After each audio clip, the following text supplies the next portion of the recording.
In Jesus' day, the Pharisees loved litmus tests. They had all these rigid rules, they had these standards that gave them a quick and easy way to distinguish between the godly and the ungodly, the committed and the uncommitted, who was in and who was out.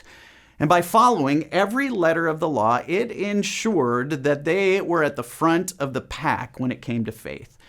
The name Pharisee literally means the separated ones. So here's my question for you today, folks. 2,000 years later, has much changed? Aren't we accidentally a lot like the Pharisees sometimes? I mean, let's be honest. None of us wants to be average or ordinary. Don't we have the tendency to look at others through the lens of our own sort of litmus tests that make sure that we, like the Pharisees, are front of the pack Christians?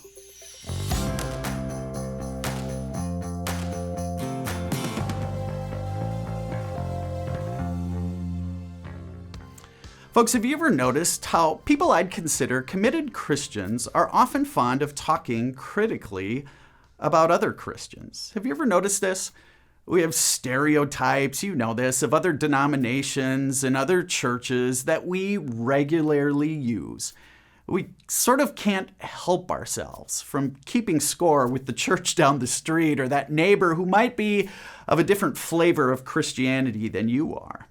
The truth is, I suppose it all comes out of an insecurity and a need for each of us to know we're part of the right group, whatever that means. When I was in high school, I was excited to introduce my grandmother to a girl I was dating at the time. And after my girlfriend left that day for the evening, my grandma, she came up to me and she asked, "Hans, what church does she attend?" I told her that she attended the Catholic church in town. But my grandma, being a staunch Lutheran, her face immediately turned sour and she said, "Well, you go have your fun with her. It'll never last." You see, Grandma had a litmus test. And the truth is, for all of us accidental Pharisees, we all do this. And litmus test Christianity, it's never a good thing. It causes us to ask the wrong sorts of questions, and it fosters pride and exclusivity, and it's all rooted in a legalism that is a warning sign that we're becoming accidental Pharisees.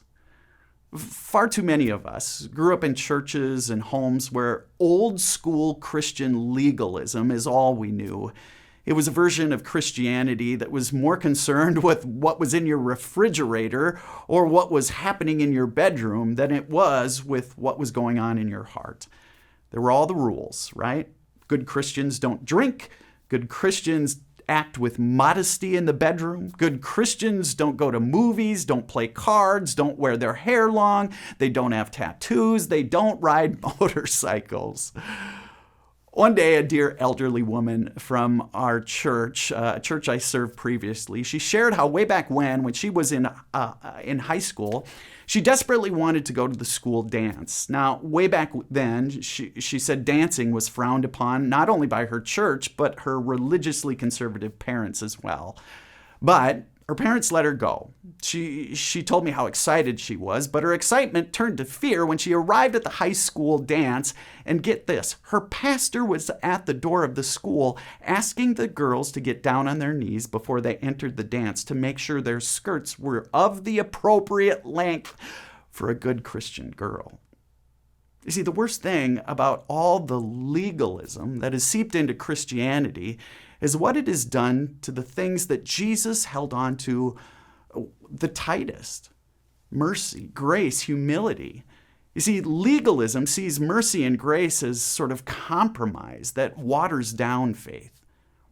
Jesus, he was at the synagogue on the Sabbath, and a man with a shriveled hand came up to him. He had some ailment or deformity, we're not sure, but now one of the rules the Pharisees strictly enforced were the Sabbath rules. No one was to work on the Sabbath. So Jesus, he's sitting next to this man with this ailing hand. He must have been in pain, and he uses this opportunity to teach about legalism and mercy.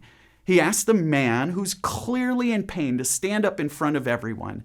And Jesus asks everyone this question: which is lawful on the Sabbath, to do good or to do evil, to save life or to kill? Everyone was silent. Why? Because they had been taught that doing anything on the Sabbath is wrong. So what does Jesus do? He heals the man right there in church on the Sabbath. Point taken, Jesus. Mercy is always more important than any of our rules.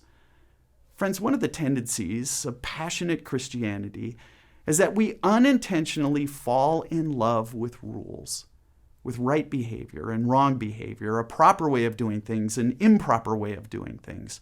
And the truth is, this legalism is a warning sign that we're accidentally becoming like those Pharisees. We're becoming accidental Pharisees.